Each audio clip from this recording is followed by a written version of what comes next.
NIO, it's down 5% today. What are the key levels we want to be paying attention to? So to quickly, what's happened on NIO is obviously we had this nice run up. We started selling into these moves, and then we finally got like the big sell off now. So what are key levels? Is this something we should be long bias? Is it something we should be short bias? So as of right now, I actually closed out my short. Again, we covered this stock a few weeks back. We were shorting. I think our average ended up being around like 14.20, so probably around this area here.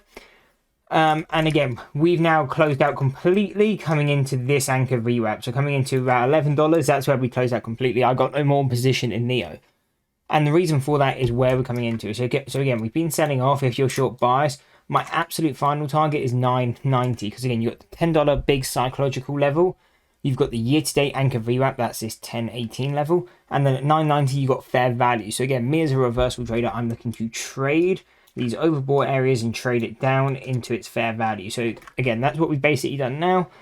I am out of this position. So to me, I'm being patient as of right now. Right now, it's not really at a tradable level. So what I'm paying attention to then on NIO is if we do sell off and we break our fair value, I'm then long bias from $8 and $6.17. So these are the two key supports I'm paying attention to if I'm looking to take this stock long bias.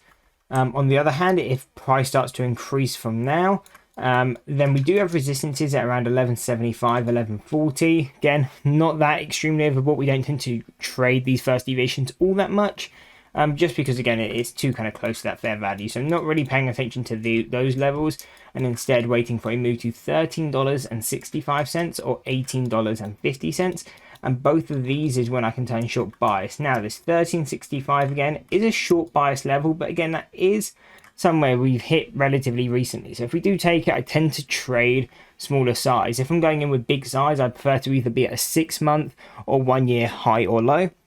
And just because in it, I always find it, you kind of got a better chance for your trade to go in the money. You know, if you're buying at a peak or a low, then usually going to be a lot better off than buying, say, at this mid-range. It can squeeze all the way up to about $16 before we break that high. So then even if it goes up 2-3 points from here, you know, the stock could be trading at here and our average is here. That's why I don't really like trading these levels with too much size. So again, small short, I'll probably trade at 13.65, but large size comes at a level we haven't yet touched, which is going to be $18.50.